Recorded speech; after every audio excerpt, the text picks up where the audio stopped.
कह दूं 1 से 4 तक एब्जॉर्प्शन करानी है तो बेटा एक ही फोटोन को एब्जॉर्ब करे। 1 और 4 के बीच में कितने फोटोन को एब्जॉर्ब कर सकता है? 1 से 2 भी कर सकता है, 1 से 3 भी कर सकता है, क्योंकि स्टार्टिंग तो 1 से ही हो रही है। तो कितने आ रहे हैं? 3 लाइनें आ रही। तो अगर मैं पूछ लूं number of spectral lines, number of spectral lines, जैसे 2 से 4 में बोलता तो बेटा 2 से 3 हो सकता है, 2 से 4 हो सकता है। From number of spectral lines possible between n initial and n final will be equal to n final minus n initial, जहां पर आपका n फाइनल n इनिशियल से बड़ा। और ऐसे ही बोल दूं number of spectral lines in absorption spectrum, ये था बेटा एब्जॉर्प्शन स्पेक्ट्रम की बात कर रहा हूं। Number of spectral lines in absorption spectrum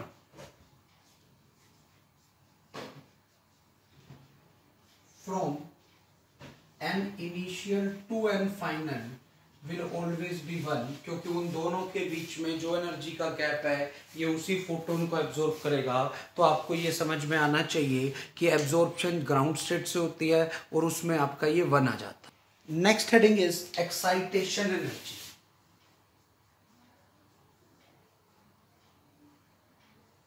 excitation energy को हम डेल्टा ई से लिखते हैं and this is equal to E final minus E initial. Delta E will be equal to E final minus E initial. मान लो ये N initial वाला है, ये N final वाला है, इसको यहाँ से यहाँ पहुँचना है तो इतनी एनर्जी रिक्वायर्ड है, this is delta E।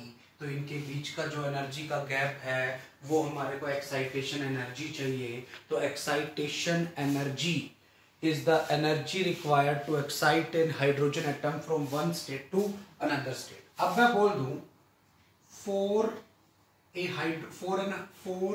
hydrogen atom in ground state, अभी हाइड्रोजन एटम अपनी कौन सी स्टेट में बेटा? ग्राउंड स्टेट में। The minimum excitation energy required, the minimum excitation energy required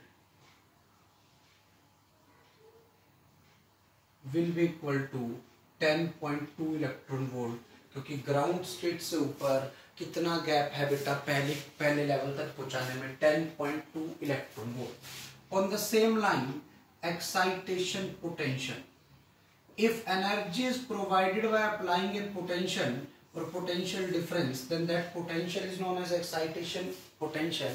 If energy for excitation is provided by potential applied, that potential is known as excitation potential। और इसका simple सा formula है this is excitation energy because potential is equal to energy by E। ठीक है, तो ये आ गया। अब यही पूछ लूं for a hydrogen atom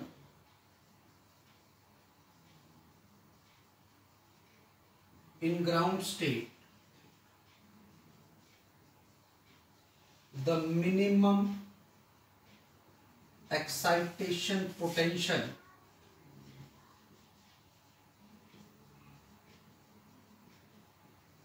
is 10.2 volt.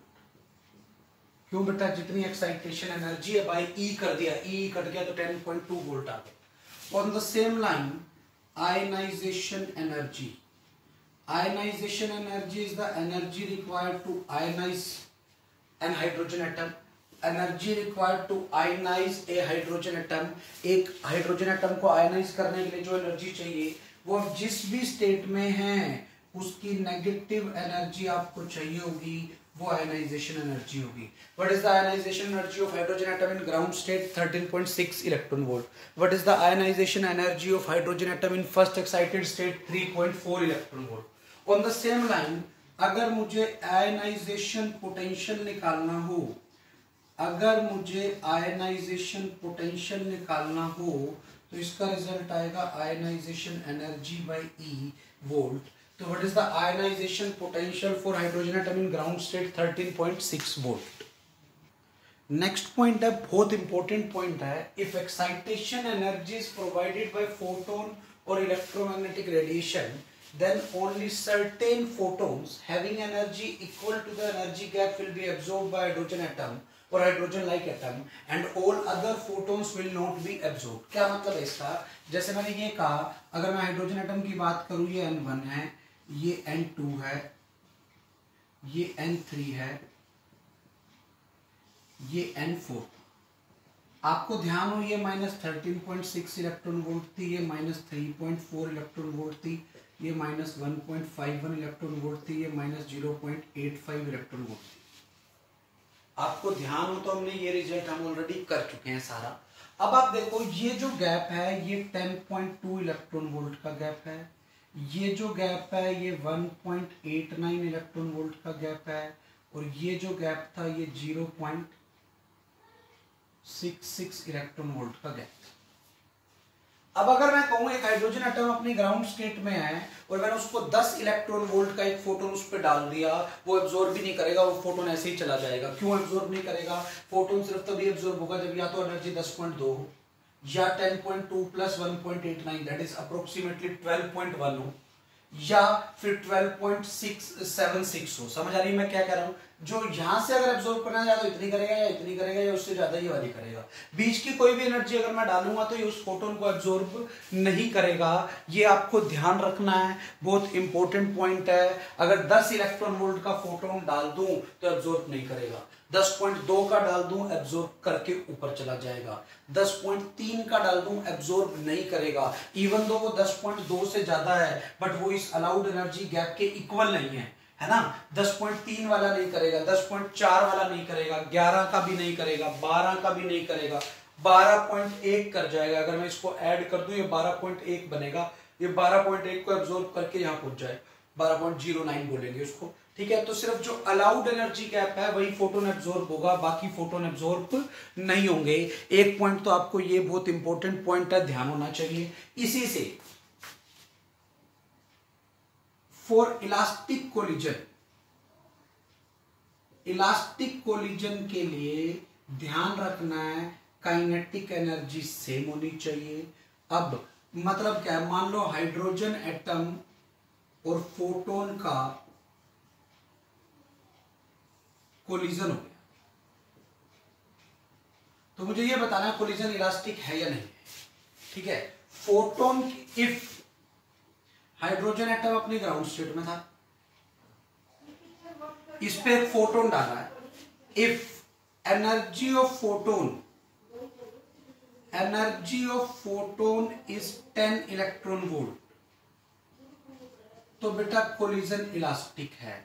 क्यों है अब ये भी समझना है। अगर 10 इलेक्ट्रॉन वोल्ट की एनर्जी है तो हाइड्रोजन एटम उसको एब्जॉर्ब भी नहीं करेगा, वो ऊपर ही नहीं जाएगा, ग्राउंड स्टेट में रहेगा, तो उसकी काइनेटिक एनर्जी चेंज नहीं हुई।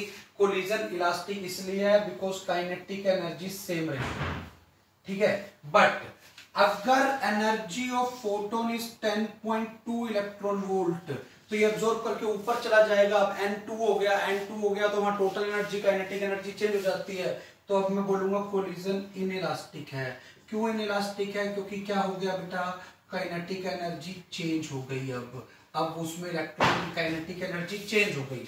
अगर मैं बोल दूं if energy of photon is 10.4 electron volt तो फिर से कोलिजन कैसा है बेटा, इलास्टिक है। तो आपको ध्यान रखना है कि कोलिजन चेक करना हो कि इलास्टिक है या इनइलास्टिक है, तो आपको बस ये देखना है कि हाइड्रोजन एटम एक्साइट होगा कि नहीं होगा। अगर एक्साइट हो गया तो कोलिजन इनइलास्टिक है, क्योंकि एक्साइटेड स्टेट में काइनेटिक एनर्जी अलग आ जाती है। बट अगर एक्साइट नहीं हुआ तो कोलिजन कैसा है बेटा, इलास्टिक है। ये कोलिजन के लिए आपको ध्यान रखना है, स्पेशली हाइड्रोजन एटम का कोलिजन विद फोटोन। अभी मैंने आपको बताया अगर मुझे सिर्फ एक्साइट कराना है हाइड्रोजन एटम को, एक्साइट का मतलब है दो लेवल्स के बीच में मतलब इलेक्ट्रॉन्स को मूव कराना है, तो आपको क्या करना पड़ेगा। और आप एनर्जी फोटोन से दे रहे हो तो ओनली अलाउड एनर्जी गैप, जो मतलब जो गैप है बस उसी एनर्जी का फोटोन को एब्जॉर्ब करेगा, बाकी को एब्जॉर्ब नहीं करेगा। What will happen if photon is having energy greater than the ionization energy. Ionization energy is 13.6 electron volt इस स्टेट के अंदर। तो अगर मैं 13.6 से ज्यादा दे दूं तो इसका मतलब इलेक्ट्रॉन तो बाहर ही निकल गया, तो वो उसको एब्जॉर्ब कर लेगा। वो एक्साइटेशन एनर्जी नहीं है, एक्साइटेशन एनर्जी एक लेवल से दूसरे लेवल तक के लिए होती है। तो अगर फोटोन की energy ionization energy of that level से ज्यादा हो तो वो उसको डेफिनेटली एब्जॉर्ब करेगा, बाहर आ जाएगा, और जो एनर्जी बच गई फोटोन की, जैसे मान लो -13.6 वाले में यहाँ पर इलेक्ट्रॉन था, इस मतलब ग्राउंड स्टेट में था हाइड्रोजन एटम अपनी, और मैंने 14 इलेक्ट्रॉन वोल्ट की एनर्जी दी, तो बाहर निकालने के लिए 13.6 चाहिए थी, बाद में बची 0.4 इलेक्ट्रॉन वोल्ट, वो उसकी काइनेटिक एनर्जी बन जाएगी। एक्साइटेशन एनर्जी मतलब दो लेवल्स के बीच में मूव कराना हो तो बस वही गैप वाली फोटोन को एब्जॉर्ब करेगा, ठीक है। और बट अगर फोटोन से ही आपने एनर्जी देनी है बट वो आयनाइजेशन एनर्जी से भी ज्यादा है तो वो उसको पक्का एब्जॉर्ब कर लेगा। बहुत इंपॉर्टेंट कंसेप्ट है, आपको पता होना चाहिए। एक क्लास और लगेगी, एटम हमारा कंप्लीट हो जाएगा, ठीक है। ये मैंने आपको स्पेक्ट्रम के बेसिक्स वगैरह सारे बता दिए आज की क्लास में।